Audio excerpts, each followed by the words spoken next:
In today's brief, we'll talk about more explosions in Crimea, the failure of the grain deal, and Igor Girkin's big mouth.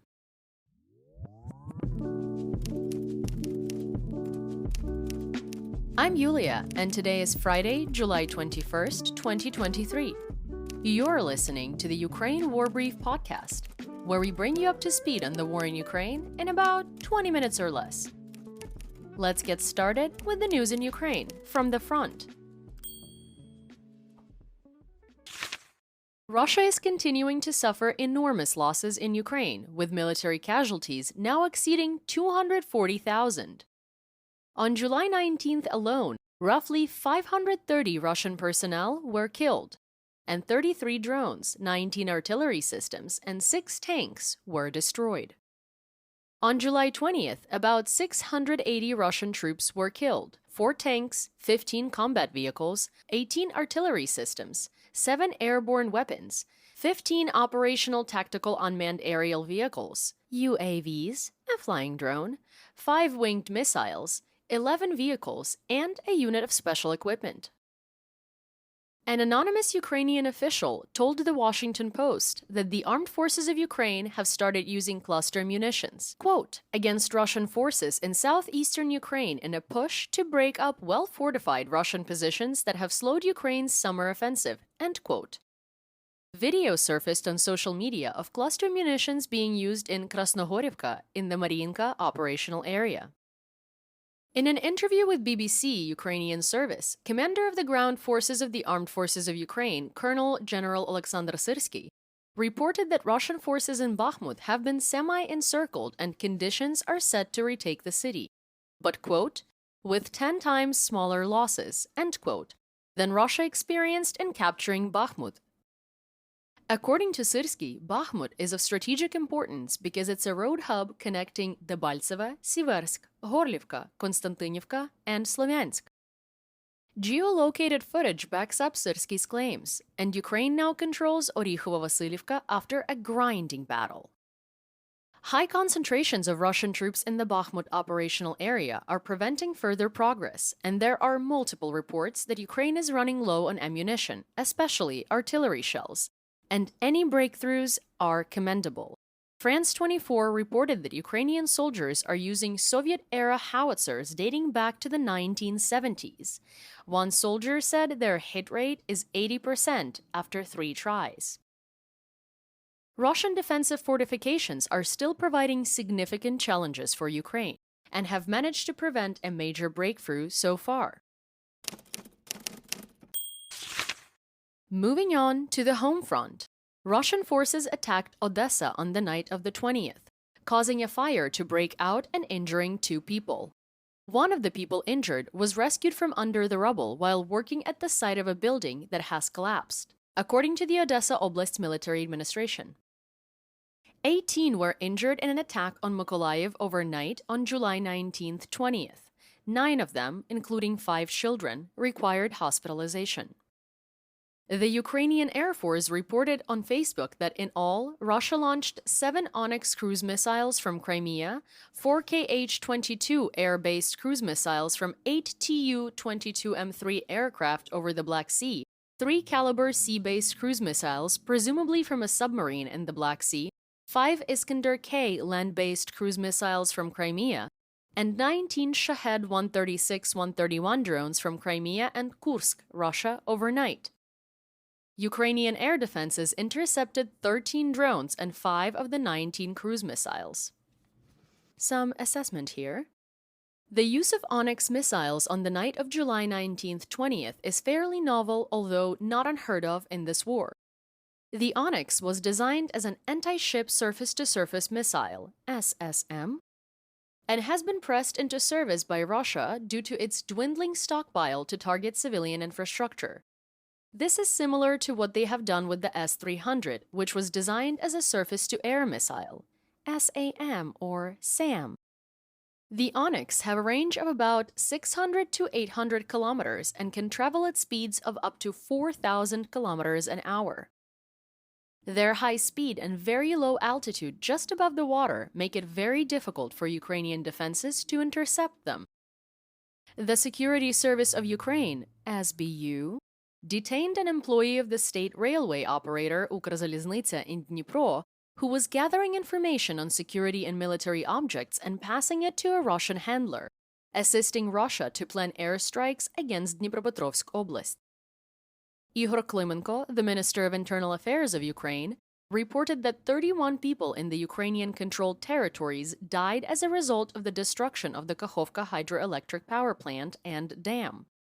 Russian occupation authorities have not provided any information about deaths in the occupied territories.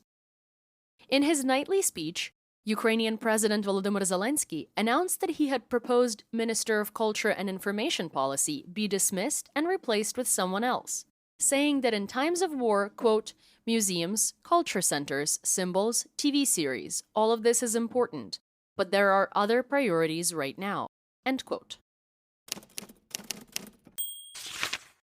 Next up, the temporarily occupied territories. Russia is continuing to place sea mines in the vicinity of Ukrainian ports, further driving up uncertainty about Ukrainian exports in the Black Sea. A few days ago, Russia issued a statement that they would assume any vessel traveling through the Black Sea to Ukrainian ports is carrying military cargo, and would therefore consider it a legitimate military target. Ukraine has responded by announcing that all Russian ships or ships heading towards Russian ports, quote, may be considered by Ukraine as those carrying military cargo with all associated risks, end quote. It's not an idle threat, given Ukraine's ability to harass and threaten ships with drones. It's not an idle threat, given Ukraine's ability to harass and threaten ships with drones. United States National Security spokesman Adam Hodge reported that Russia has threatened civilian vessels as well, saying, quote, we believe that this is a coordinated effort to justify any attacks on civilian vessels in the Black Sea and to blame Ukraine for those attacks, end quote. Ukrainian forces are continuing to decimate logistics and troop concentrations behind enemy lines. Residents of Melitopol reported hearing at least 5 explosions somewhere on the city's outskirts, and exiled and legitimate mayor of Melitopol Ivan Fedorov confirmed that Ukrainians struck Russian military bases. Explosions were also reported in Mikhailivka, west of Tokmak in Zaporizhzhia Oblast, and the Russian base in Skadovsk. The targets were primarily troop concentrations and believed to have been struck by US-provided HIMARS. Ukrainian forces also struck an ammunition depot near Yasinuvata, Donetsk Oblast, and a military site on the outskirts of the city of Donetsk, as well as a massive Russian base and ammunition depot in Crimea. No, really, the base was bigger than some of the nearby villages, and the explosion could be heard more than 30 kilometers away. Ongoing secondary explosions made it impossible for the fire to be put out, so local authorities closed the highway and evacuated the neighboring villages. Unfortunately for Russian logistics, the base was located on one of the primary supply routes on the peninsula. Satellite images showed there were still random secondary explosions at the military training site in the Kirovske district.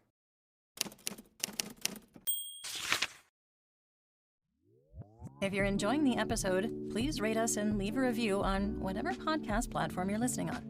If you have any questions, comments, or concerns, please feel free to reach out to us via email at social@borlingon.media. That's BORLINGON.media. Speaking of explosive encounters, let's talk about the Russian Federation and also Belarus. Former FSB officer, former head of the so-called Donetsk People's Republic, DPR, People's Militia, and current convicted war criminal Igor Girkin was taken from his home around noon, and, quote, authorities are searching his home. What if it's the FSB? Please, let it be the FSB. 2 law enforcement officials confirmed Girkin's arrest, as did his lawyer and wife. Strelkov's wife, Miroslava Reginskaya, said on Telegram she learned from friends that her husband was charged with extremism and that, quote, at the time of the arrest, she was not home, end quote. Girkin is charged with incitement to hatred or enmity, as well as humiliation of human dignity, which carries a maximum prison sentence of 6 years. On Tuesday, Girkin wrote on Telegram, quote, "The country will not survive another 6 years of this cowardly mediocrity in power," end quote, referring to Putin. According to the Ukrainian National Resistance Center, there was a clash between private military company, PMC, Wagner mercenaries, and Belarusian border guards in Belarus, and the border guards have retreated. Russian media reported that an airfield in Ryazan Oblast was attacked by a drone, likely referring to Dyagilevo Airport, which was previously attacked in December 2022. The UK Ministry of Defense intelligence update for July 20th said Russia likely decided to back out of the Black Sea Grain Initiative, quote, some time ago, end quote. Russia's strikes against Ukrainian port and grain infrastructure and threats of maritime escalations are likely a part of a Kremlin effort to leverage Russia's exit of the Black Sea Grain Initiative and exact extensive concessions from the West. Russia has several goals. First, intensify divisions between Ukraine and Central Europe. Second, allow shipping of stolen grain to generate export income for Russia. And third, generate a sense of urgency for leverage in lifting debilitating sanctions.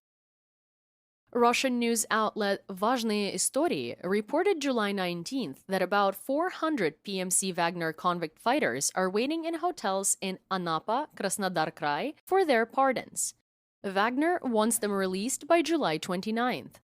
The convicts will have the option to extend their contracts with the PMC to serve in Belarus or Africa. Let's talk European news. The European Union extended the sanctions against Russia by another 6 months, including all restrictive measures that were previously in place, targeting specific sectors of the Russian economy, such as trade, finance, technology, industry, transport, and luxury goods. Additional measures were introduced to address sanctions circumvention and individual restrictions like freezing assets and restricting travel for a range of individuals and entities. The primary goal of this 11th package of sanctions is to counter sanctions evasion tactics that are already in place. EU foreign affairs ministers have proposed creating a financing mechanism to help meet Ukraine's long-term defense needs. According to High Representative of the European Union for Foreign Affairs and Security Policy Joseph Borrell, as part of the European Peace Facility, it would allocate up to 5 billion euros a year over the next 4 years. That's a total of 20 billion euros towards Ukraine's defense needs. A Lithuanian organization, Maži bet Stiprus, which means small but strong, initiated a new crowdfunding campaign called Songs of Drones to collect 300,000 euros to purchase 500 FPV kamikaze drones. The campaign will run until Ukrainian Independence Day on August 24th. Thank you, Lithuania. You always have our back. In news worldwide, Russia's strategy of blowing up Ukrainian ports to drive up the global price of grain seems pretty desperate.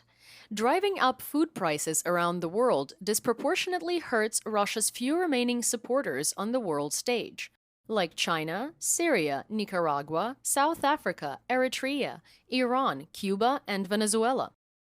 The strike on Odessa damaged the Chinese consulate there, likely infuriating the Chinese even more. Chinese President Xi Jinping is struggling with a flagging economy, a rapidly approaching demographic cliff, and a Cold War-like posture from the United States. After Western-made parts were discovered in Shahed drones shot down over Mykolaiv and in other areas of Ukraine, the United States is preparing sanctions on Kyrgyzstan, according to the Washington Post. A Kyrgyz official said the Central Asian country hadn't received any warning from the United States and that, quote, "We can't expect to police every entrepreneur," end quote, which is a weird claim for a totalitarian state to make. Hopefully, their notice won't be lost in the mail. CIA Director Bill Burns spoke at the Aspen Security Forum and gave quite the update on the U.S. government's view of Putin's position after Prigozhin's brief experiment with insurrection. In the most detailed public account yet given by a U.S. official, the director of the CIA offered a biting assessment on Thursday of the damage done to President Vladimir Putin of Russia by the mutiny of the Wagner mercenary group, saying the rebellion had revived questions about his judgment and detachment from the events. Speaking at the Aspen Security Forum, an annual national security conference, William J. Burns, the CIA director, said that for much of the 36 hours of the rebellion last month, Russian security services, the military, and decision-makers, quote, appeared to be adrift. For a lot of Russians watching, used to this image of Putin as the arbiter of order, the question was, does the emperor have no clothes? Or at least, why is this taking so long for him to get dressed? End quote. Burns said that while Prigozhin was making up some of the steps in the rebellion, quote, as he went along, his critique of the Russian military leadership, which he made in a series of increasingly pungacious video statements over the course of a few months, was ripe for exploiting. The Telegram channel where Prigozhin posted a video challenging Russia's main argument for invading Ukraine was watched by the equivalent of a third of the Russian population. According to Burns, quote, that video was the most scathing indictment of Putin's rationale for war, of the conduct of the war, of the corruption at the core of Putin's regime that I have heard from a Russian or a non-Russian, end quote. Asked about General Surovikin, Burns said, quote, I don't think he enjoys a lot of freedom right now, end quote. Yeah, I think that's one way of saying that. Finally, let's talk military tech. Earlier this year, Russia began using some kind of jerry-rigged glide bombs in its attacks on Ukraine, and there was very little information available about what was dubbed the Russian JDAM. Well, now we have some more information for you. While it has nowhere near the capabilities of the JDAM, honestly, the similarity appears to be just that the kit includes wings and a guidance system, and all available intelligence points to a number of glaring weaknesses. It's a separate flying module to which the bomb is attached, and internal Russian sources suggest poor performance and a high failure rate. Do you remember all the stories about Russia accidentally bombing its own cities and villages? Also, the weight of the Fab 500M62 bomb actually exceeds the load capacity of the most common Russian weapons pylons. Another major disadvantage is that the bomb's fuse is activated immediately upon release, meaning that in the event of a failure of the glide package, the bomb will fall like a regular old bomb and explode wherever it happens to be at the time, like a residential street in the Russian city of Belgorod.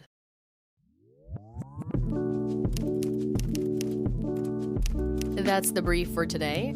Remember to check your sources and don't fall for propaganda. Join us on YouTube and TikTok for more Ukraine content and live news reports. And please, consider supporting our work on Patreon. You'll find the links in the description. We will be back tomorrow with more updates. Until then, stay safe, everyone. Побачимось!